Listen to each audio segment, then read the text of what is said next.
Pemirsa, Presiden Prabowo Subianto menyebut ada upaya makar di balik pembakaran sejumlah sarana milik negara pekan lalu. Unjuk rasa yang terjadi di sejumlah wilayah di tanah air disebut Presiden ditunggangi oleh mafia yang ingin makar. Meski demikian, Presiden menyatakan siap menghadapi para mafia itu. Ini tindakan-tindakan makar ini. Ini bukan penyampaian aspirasi, ya. Jadi semua aparat negara akan selidiki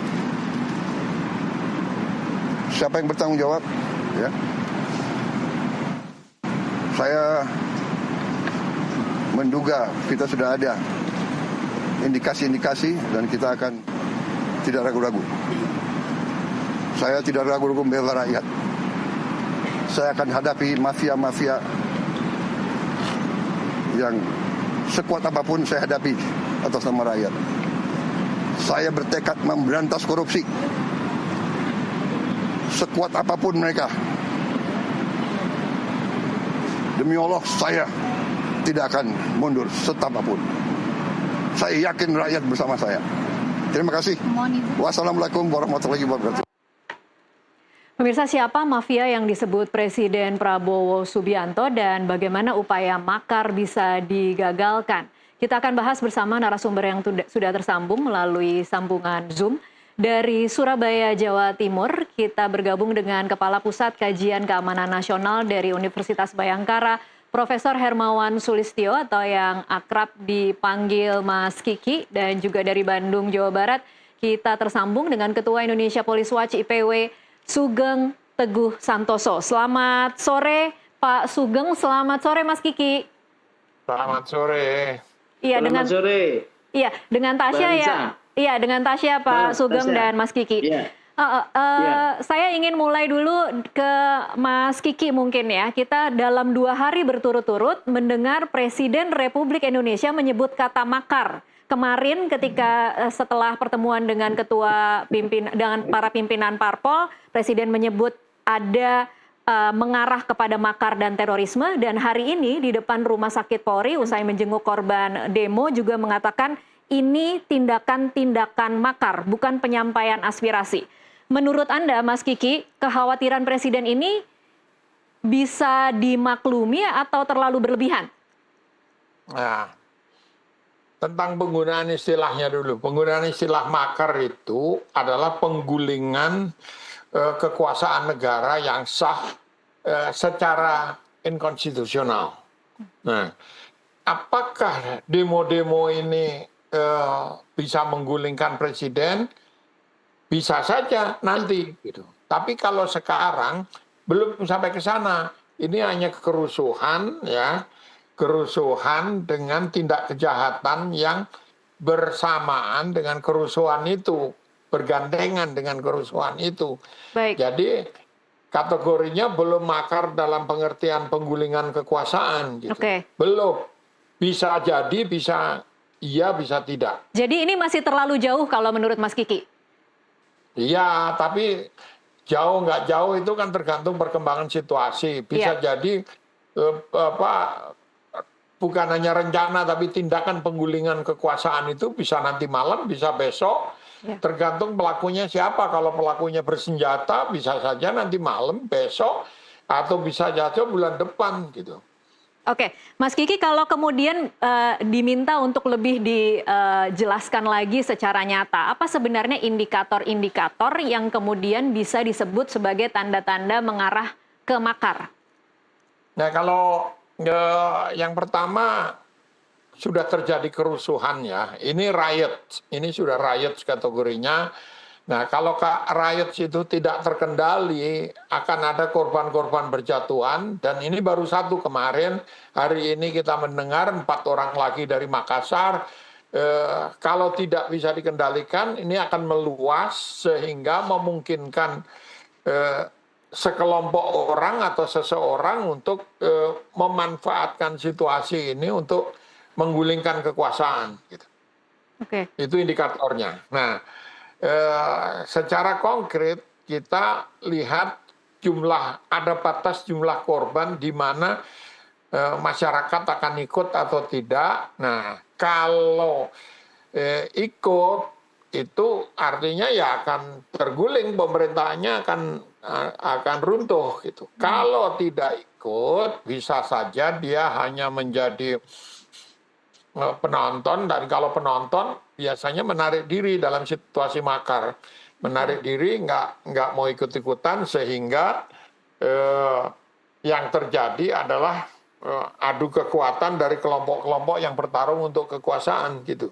Oke, jadi kepartisipasian masyarakat secara masif itu menjadi salah satu faktor penentu ya, Mas Kiki? Iya pasti. Nah,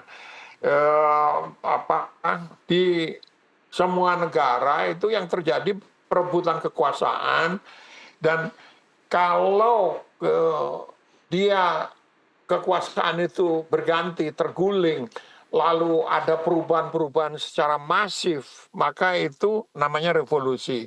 Perubahan yang cepat sekali dan masif dan komprehensif itu namanya revolusi. Nah, kalau kita bandingkan dengan kasus 98, itu kita tidak memilih revolusi karena dari catatan sejarah revolusi itu pasti memakan korban anak-anaknya sendiri gitu. Yeah. Nah, kita meminimalisir korban dengan mengambil konsep reformasi. Tetapi karena tidak berganti rezimnya, DPR-nya masih sama tahun 98, kabinetnya masih sama, elitnya masih sama, maka ujung dari situasi seperti itu ya sekarang ini. Iya. Pelan-pelan, nggak bisa diganti. Nah, sekarang tinggal kita lihat apakah akan memakan korban lebih banyak lagi atau tidak. Nah, itu kalau perspektif untuk melihatnya dari perspektif makar. Oke, baik. Saya belum melihat dari perspektif makar ini. Bagi saya ini perspektif kerusuhan aja yang bisa ditangani jika pemerintah mau. Oke, baik. Masih kerusuhan biasa dan kalau bisa ditangani tidak akan sampai ke makar. Saya bergeser dulu ke Pak Sugeng. Pak Sugeng, kalau Anda sendiri, apakah pernyataan Presiden... Kedengaran? Kedengaran. Suara saya kedengaran. Oh ya, oke. Jelas Pak Sugeng. Oke. Menurut Anda apakah pernyataan Presiden soal makar, soal terorisme ini menurut Anda berdasarkah atau ini kekhawatiran yang terlalu berlebihan? Ada dua ini ya, justru saya agak khawatir ya. Khawatirnya begini, pernyataan Presiden kan kalau sebagai sumber itu adalah pernyataan yang pihak yang berkompeten ya, berkompeten, pihak yang berwenang dan memiliki kapasitas. Memang sumbernya harus dari Presiden atau setidak-tidaknya Menko Polkam lah ya. Akan tetapi memang tadi seperti diuraikan oleh Mas Kiki, kondisi makar ini belum terlihat ya. Riot sudah terjadi ya, Nah, yang kedua untuk adanya terjadi makar itu masih dibutuhkan satu lagi ya, yaitu lumpuhnya sistem penyelenggara negara yang normal. Sistem penyelenggara negara sipil itu lumpuh, misalnya pemerintahan lumpuh, tidak bisa menyelenggarakan pemerintahan. Kemudian DPR, MPR lumpuh, ya. Kemudian aparat keamanan sipil lumpuh. Aparat keamanan sipil lumpuh itu polisi, ya. Iya. Dua lembaga yang sudah diarah itu adalah satu DPR, ya. Berusaha dikuasai, dilumpuhkan dengan upaya kekerasan ya. Kemudian dicari satu peristiwa di mana polisi mau dilumpuhkan, didapatlah peristiwa Afan. Tapi ini tidak tercapai ya, tidak tercapai. Jadi betul ya tadi disampaikan oleh Mas Kiki belum bisa sampai makar. Tetapi yang saya menjadi khawatir karena ini dinyatakan oleh seorang presiden yang sebetulnya harusnya setiap pagi ada briefing keamanan yang disampaikan oleh intelijen, ini menjadi pertanyaan, apa sumber-sumber intelijennya sudah mengatakan makar gitu loh. Oke, ya, jadi ini maka gitu. Baik, Pak Sugeng, artinya memang di titik ini kita tidak tahu apakah ketika Presiden itu menyebut makar itu berdasarkan data yang masuk ke presiden, ataukah ini hanya kekhawatiran presiden sendiri? Tidak boleh kan kekhawatiran. Kan harus disampaikan presiden berdasarkan morning briefing. Itu saya membaca ya, bahwa seorang kepala negara tuh harus ada morning briefing setiap pagi dari lembaga aparatur keamanannya termasuk lembaga intelijen. Oke. Nah, yang disampaikan itu harusnya adalah hasil daripada morning briefing itu. Nah, kalau betul makar, mungkin kondisi-kondisi itu disampaikan, tapi kok belum tercapai ya? Karena lembaga-lembaga sipil masih berjalan. Bahkan upaya untuk melumpuhkan polisi tidak berhasil, kemudian DPR pun tidak berhasil, apalagi pemerintah sipil ya.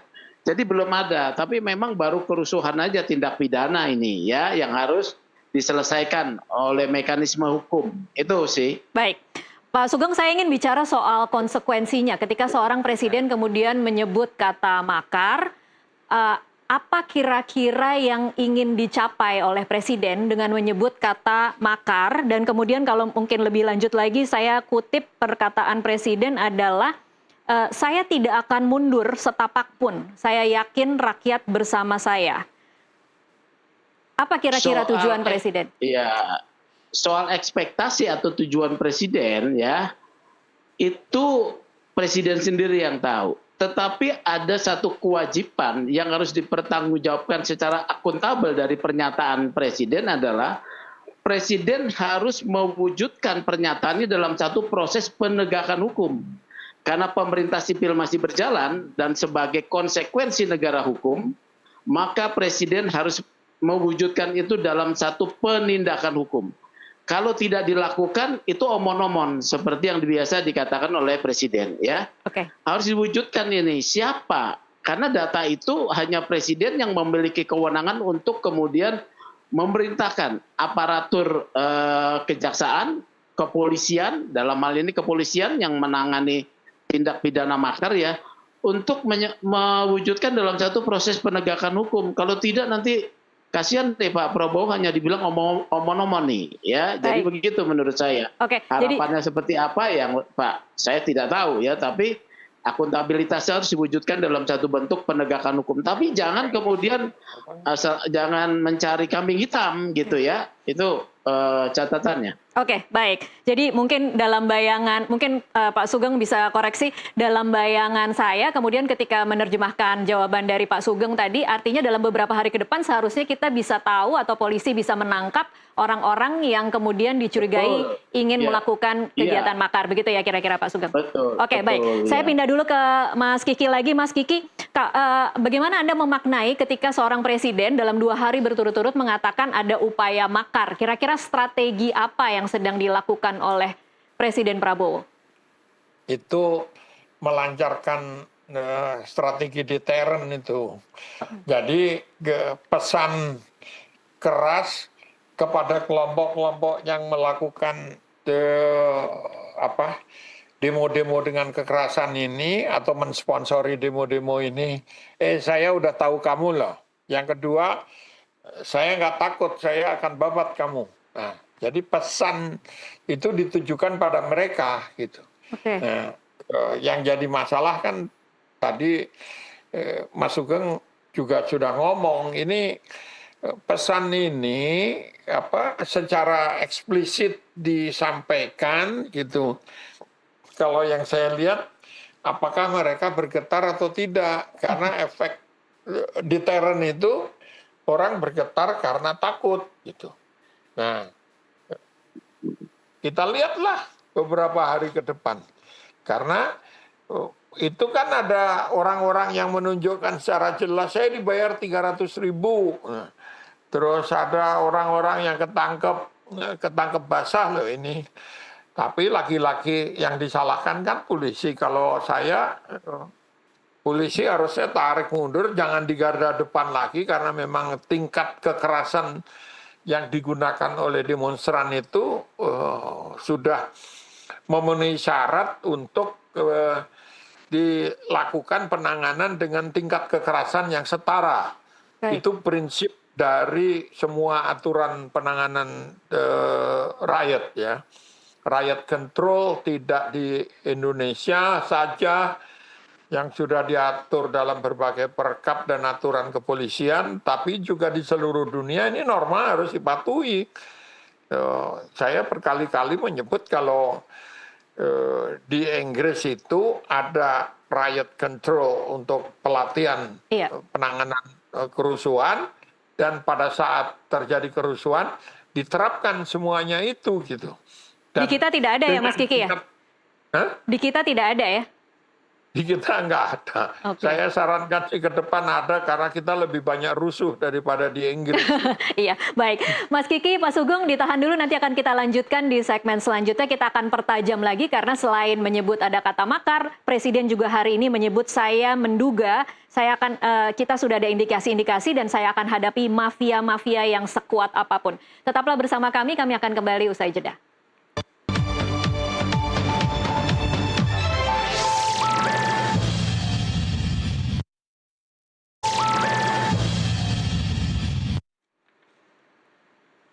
Pemirsa, terima kasih Anda masih terus menyaksikan NTV Prime, dan saat ini kita masih bersama dengan Ketua Indonesia Police Watch Sugeng Teguh Santoso dan juga Kepala Pusat Kajian Keamanan Nasional Universitas Bhayangkara Jakarta Raya, Profesor Hermawan Sulistyo. Saya kembali lagi ke Mas Kiki. Mas Kiki, jika memang ada indikasi makar, siapa yang paling mungkin menjadi aktor intelektualnya ketika saat ini hampir semua parpol ada di belakang Presiden? Ya, mereka yang punya senjata, yang punya senjata baik resmi maupun tidak resmi. Senjata ini artinya bukan hanya satu orang, tapi sekelompok yang bersenjata. Nah, itu satu makar. Jadi kalau makar itu sebetulnya sama saja dengan kudeta gitu. Kudeta, saya tidak tahu istilahnya dari mana makar itu, tapi kalau kudeta, coup d'etat, ya tulisannya itu kayak gitu, kudeta bacanya. Itu penggulingan kekuasaan secara inkonstitusional sesuai dengan aturan hukum yang ada di negara itu. Baik. Nah, kalau kalau kelompoknya ya banyak, siapa saja bisa asal punya kekuatan politik dan kekuatan fisik selain politik gitu. Oke, makanya kemudian memang kalau di negara-negara lain biasanya ada peran militer juga di balik situ ya, Mas Kiki. Kalau Anda menyebut harus punya senjata. Hampir selalu, bukan hampir selalu ya selalu, karena kalau kekuatan bersenjata di luar militer itu pemberontak namanya, itu jarang yang berhasil, kecuali dia bergandengan tangan dengan kekuatan di dalam pemerintahan itu sendiri, yaitu tentara gitu. Baik, kita mencoba menghubung-hubungkan karena memang kita tidak tahu siapa yang dimaksud oleh Pak Prabowo sebagai orang-orang yang ingin melakukan upaya makar, tetapi hari ini ada kata lain, ada kata kunci lain yang cukup menarik. Pak Prabowo mengatakan, saya menduga kita sudah ada indikasi-indikasi dan kita akan tidak ragu-ragu membela rakyat. Saya akan hadapi mafia-mafia yang sekuat apapun, saya akan hadapi atas nama rakyat. Ini kemudian memang agak selaras dengan kata-kata Pak Prabowo di pidato kenegaraan. Mas Kiki, kalau mungkin ingat di 15 Agustus di gedung DPR MPR, Pak Prabowo juga mengatakan hal yang sama. Kira-kira apakah ini memang mengerucut kepada satu nama? Bisa ya, bisa tidak. Karena apa? Istilah mafia itu dari La Cosa Nostra. Istilah aslinya itu La Cosa Nostra. Nostra itu hitam, jadi organisasi yang hitam. Artinya yang ilegal, yang di balik layar, yang orang-orangnya tersembunyi. Tapi ini menjadi istilah generik di dunia di dunia kriminal dan di dunia kekuasaan gitu. Karena mafia itu ya nggak bisa diatur karena dia di luar aturan kayak gitu. Nah, kita biasa menyebut kekuatan yang di luar aturan. Misalnya kan kita menyalurkan itu melalui partai politik. Tetapi kalau istilah mafia digunakan, berarti bisa di luar partai politik atau orang-orang partai politik yang bekerja tidak mengikuti SOP atau standar operation prosedur yang standar dalam kepolitikan gitu. Nah itu yang dimaksud Prabowo pasti ya itu gitu. Persoalannya adalah seberapa jauh ini menjadi ancaman kalau mafia-mafia di luar sistem gitu. Puluhan tahun kita ya 30-an tahun lah mungkin itu minyak dikuasai oleh bisa disebut mafia minyak gitu kan, yang disebut Pak Prabowo kan itu ada mafia minyak, ada mafia narkoba, ada mafia segala macam lah di Indonesia. Tapi kalau di Indonesia kan mafia di sini bergandengan dengan tikus kan punya tangan di Indonesia, jadi bisa gandengan gitu. Oke, jadi agak susah memutusnya atau bagaimana Mas Kiki? Ya sulit lah. Kita ini kan nggak ada malaikat di Indonesia. Kita semua ini bandit. Ya. Tapi kita memilih jadi bandit yang baik lah. Jadi bandit yang baik.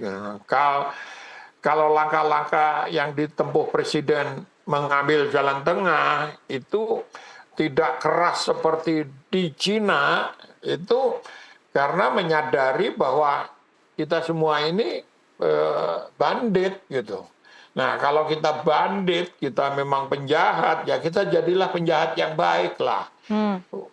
Itu prinsip pendekatan kultural. Kenapa tidak dilakukan operasi yang keras seperti Cina? Gitu. Oke, sebelum saya bertanya soal bisakah seperti itu diberlakukan di Indonesia, saya ingin ke Pak Sugeng terlebih dahulu. Pak Sugeng, ini kalau kemudian memang Presiden sudah tahu siapa yang dimaksud, tetapi kemudian tidak mampu untuk melakukan tindakan hukum yang tegas, apa kira-kira resikonya ketika narasi makar ini hanya berupa narasi, Pak Sugeng? Ya, artinya akuntabilitas dari pernyataannya kan lemah ya. Kalau akuntabilitas dari pernyataan lemah itu bukan bagian dari satu pelanggaran. Hanya mau menunjukkan lemahnya kinerja, itu satu ya. Kalau lemahnya kinerja itu ujiannya ya 5 tahun lagi, tidak dipilih gitu aja ya. Nah yang kedua tadi antara makar dan mafia tadi sudah dijelaskan secara mendalam oleh Mas Kiki ya. Kalau makar ini sebetulnya beda dengan mafia ya. Presiden menggunakan makar. Makar ini dalam prakteknya terkait dengan bagian dari penyelenggara pemerintahan. Biasanya ya, apalagi makar itu upaya untuk menggulingkan pemerintahan selalu dengan adanya kekuatan senjata, ya selalu dengan adanya kekuatan senjata. Dan kekuatan senjata yang legal itu ya adalah di keberadaannya sah oleh negara ya, jadi dia pasti bagian daripada sana. Nah kalau mau dikatakan begitu saya makanya Pak Presiden harus menyampaikan ini akuntabilitasnya seperti apa. Kalau dikaitkan dengan mafia ya, mafia itu adalah organisasi di luar negara ya, organisasi di luar penyelenggara negara yang melakukan kejahatan, gampang itu ditindaknya. Tetapi kalau mafia ini kemudian membiayai bagian daripada penyelenggara negara, nah ini berarti dikaitkan dua-duanya. Presiden juga harus menjelaskan supaya tidak hanya menjadi satu omon-omon yang dipertanyakan akuntabilitasnya gitu loh ya. Seperti tadi kalau kondisinya sih makar belum lah, karena polisi berhasil mengatasi ini ya, pelumpuhan simbol-simbol pemerintahan sipil bisa diatasi ya. Kemarin memang ada narasi menunjukkan lemahnya polisi. Tapi ketika Presiden memberikan lampu hijau untuk mengambil tindakan tegas, polisi telah menunjukkan kompetensinya nih ya. Hari ini yang katanya akan terjadi satu keadaan chaos bisa dikendalikan ya. Hari ini bisa dikendalikan masih berupa ya apa namanya upaya-upaya sporadis saja yang seperti biasa, lempar-lemparan batu biasa saja itu. Itu bisa diatasi ya. Jadi saya rasa ke depan ini semakin akan tensinya menurun. Jadi apa yang disebut makar itu menurut saya tidak terjadi ya. Yang sekarang harus ditindak adalah mafianya ya. Seret ke pengadilan karena banyak yang memang kecewa sih kalau saya lihat dari praktek penyelenggaraan sikap-sikap presiden ya. Banyak pengusaha yang lari ya keluar karena diambil tuh kebun-kebunnya, diserahkan kepada institusi korporat negara, apakah bisa diurus apa tidak ya. Kemudian gitu. Baik, Pak Sugeng, jadi kalau mau diperjelas atau ditarik garis yang lebih jelas, jadi mafia tuh ya mafia sendiri, tidak mungkin kemudian mafia melakukan makar sendirian ya. Dia harus tidak bisa lah. Harus mendapat dukungan ya. Dalam teorinya nggak bisa ya. Oke. Ya? Baik. Kalau sedikit Pak Sugeng, Anda sebagai Indonesia Police Watch, evaluasi penanganan demo oleh polisi di minggu lalu seperti apa, Pak? Evaluasinya, polisi telah kembali pada jati dirinya ya. Setelah ada keraguan di proses tanggal 25 sampai hari Sabtu ya, itu ada keraguan, sekarang sudah kembali kepada kemampuannya yang utuh ya untuk menghadapi itu. Karena ada ketentuan-ketentuan yang bisa digunakan secara legal tadi, yaitu tentang perkap penggunaan kekuatan dalam tugas kepolisian. Termasuk penggunaan senjata ya, apakah peluru karet atau peluru tajam apabila dibutuhkan, tapi kalau sekarang menurut saya tidak peluru tajam ya. Tapi juga sebelum itu digunakan ternyata juga sudah teratasi nih di beberapa daerah. Saya lagi pantau di beberapa daerah teratasi. Jadi ini sebagai rakyat biasa aja ya. Oke. Jadi pasca penabrakan yang kemudian menimbulkan korban Afan Kurniawan, menurut Anda proses hukum dari 7 orang yang berada di dalam rantis itu sudah cukup memuaskan publikkah, atau dari mata publik sebenarnya kepolisian masih harus terus membuktikan bahwa mereka bisa berlaku adil terhadap anggotanya sendiri yang kemudian melakukan penabrakan yang berakibat kematian? Bukan hanya kasus Afan, beberapa tindak kekerasan lain juga tetap harus didalami. Apakah itu bisa dipertanggungjawabkan atau harus masuk dalam satu proses etik dan pidana.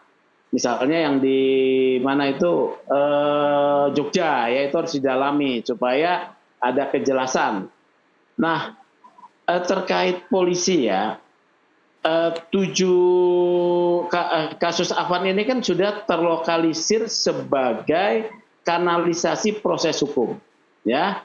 Jadi mekanisme kanalisasi proses hukum ini menjadi sangat penting supaya bisa meredakan situasi dan mempertanggungjawabkan perbuatan. Yang kedua, kalau menurut saya ini karena itu pelanggaran berat bagi 2 orang, yaitu sopir dan sebelahnya itu kompol ya. Iya. Ini PTDH ya, PTDH, karena institusi politik juga terkait dengan anggotanya sudah istilahnya menonaktifkan, walaupun saya ragu akan dipecat ya. Iya. Ya, menonaktifkan. Kalau polisi menurut saya pecat ya, satu pecat, kemudian didalami proses pidananya. Apakah ini satu kesengajaan? Kesengajaan yang mengakibatkan mati ya, pasal 351 ayat 3 harus diterapkan. Seperti itu supaya kanalisasinya baik gitu ya. Baik, jangan sekedar pelanggaran etik ya Pak Sugeng. Iya, begitu. Baik, Mas Kiki, mungkin ada yang mau ditambahkan terhadap proses hukum yang kita lihat terhadap 7 orang yang berada di dalam rantis? Ya, kan 3 hari ke depan ini masih akan ada proses hukum yang transparan, yang terbuka kayak gitu. Besok ada sidang lagi. Kalau sidang etik itu ternyata didapati unsur-unsur pidana, maka diproses ke peradilan sipil, peradilan pidana sipil biasa kayak gitu.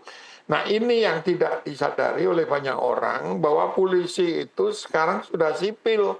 Artinya apa? Kalau dia melakukan kesalahan yang mengakibatkan terbunuhnya, matinya seseorang itu, proses pidananya pidana sipil, dan semua yang lain kasus korupsi segala macam kalau didapati ya diproses dengan hukum sipil. Baik. Ini yang privilege-nya diambil tentara, tapi mereka masih belum mau diproses dengan hukum sipil. Kalau masa pelanggaran lalu lintas harus hukum militer, kan tidak gitu. Oke. Ini contoh aja. Baik, terakhir Mas Kiki dan juga Pak Sugeng, satu pertanyaan, bagaimana menenangkan atau pemerintah harus menenangkan masyarakat yang mungkin di hari-hari belakangan ini dan mungkin 1 minggu ke depan dilanda kekhawatiran, ada juga yang mengalami trauma karena membangkitkan memori 98, apa yang harus dilakukan pemerintah dan polisi untuk bisa menghadirkan keamanan? Mas Kiki dulu. Ada jangka pendek, jangka menengah, dan jangka panjang. Kalau jangka panjang sulit, misalnya menurunkan pajak, menurunkan biaya pendidikan segala macam, itu nggak bisa serta-merta. Itu butuh perencanaan, butuh yang lain-lain. Yang bisa segera dilakukan adalah untuk meredakan kemarahan publik nih, tapi tidak menyelesaikan masalah, yaitu pelakunya mundur, kan sudah nih, sudah. Kalau sudah mundur pasti publik minta anggota DPR yang sudah mundur itu terus ngapain? Jangan-jangan mundur tidur di rumah, minggu depan jadi anggota DPR lagi, bikin ulah lagi seperti ini gitu. Itu satu. Lalu yang cepat-cepat bisa dilakukan, banyak hal yang bisa segera bisa dilakukan. Itu yang bisa cepat. Tapi untuk perbaikan ekonomi itu nggak bisa dengan cepat. Artinya apa? Keresahan masih ada, masih memuncak, dan masih ada demo-demo lagi gitu. Sehingga kalau asumsinya adalah kalau ini sudah dihukum maka akan turun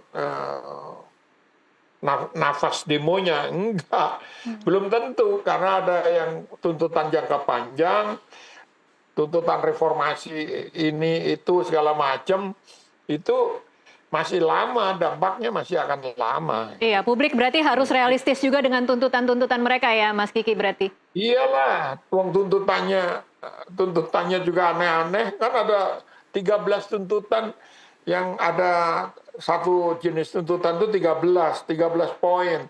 13 itu banyak yang urusan pemerintahan dalam jangka 5 tahun. Ya nggak bisa cepat. Oke, baik. Pak Sugeng, mungkin kira-kira apa yang kalau dari sisi polisi harus dilakukan untuk menghadirkan rasa aman dan rasa tenang untuk masyarakat yang saat ini mungkin khawatir dan trauma?